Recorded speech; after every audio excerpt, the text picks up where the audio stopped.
Je vais maintenant dire à quelqu'un de venir dans la salle, ça me tenait très à cœur car dans un exercice de style tout à fait différent, nous allons recevoir le professeur Steinbach.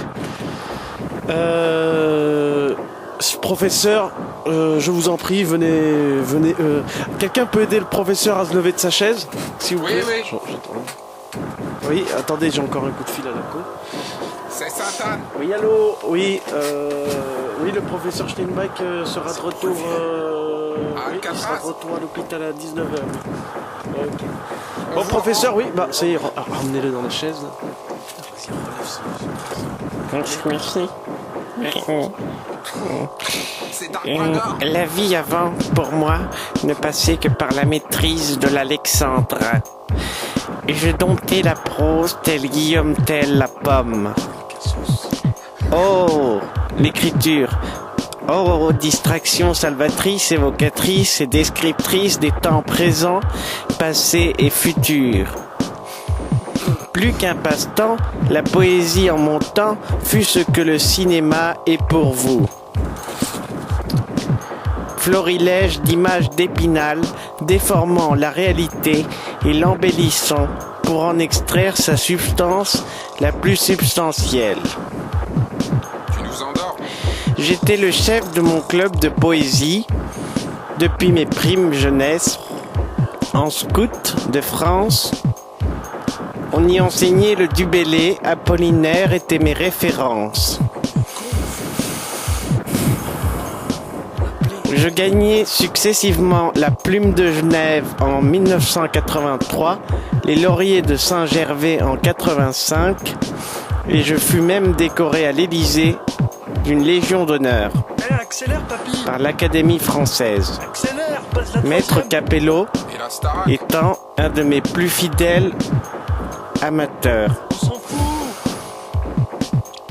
Après quelques colloques et quelques conférences dans mon village natal de Pithiviers, Je me casse, moi. je fus nommé par le rectorat dans une école pour un projet à Villiers-le-Bel. Et Euthanasiez-le. je m'occupais des ateliers d'écriture pour les enfants issus des couches immigrées d'Algérie, de Bamako. Encore un raciste, là. Lâche ton Après papier, moult et moult essais dans lesquels j'apprenais à ces indigènes à apprendre le français,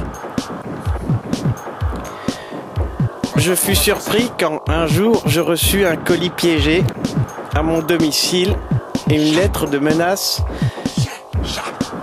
écrite en arabe.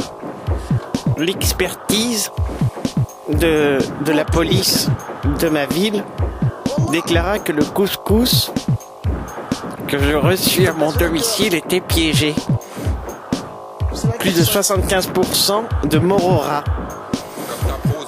Je demandais à Nadia, notre bonne de chambre, de faire la traduction de la lettre en arabe.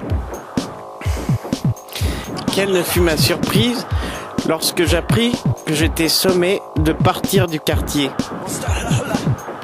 Bravant l'affront et reprenant une des phrases préférées de mon poète attitré, Monsieur Jean-Philippe Massou, pas très connu donc du grand public, mais jeune éclairé de l'Académie du rectorat français, je dis « Oh, combattants de la langue française, restons et guerroyons contre l'arrivée de l'étranger. »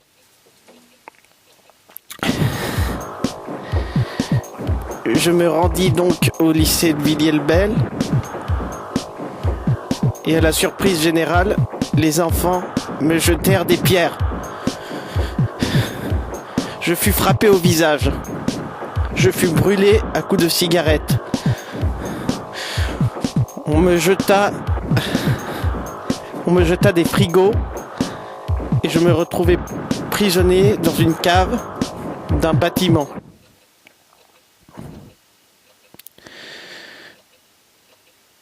On m'obligea à sucer un pitbull.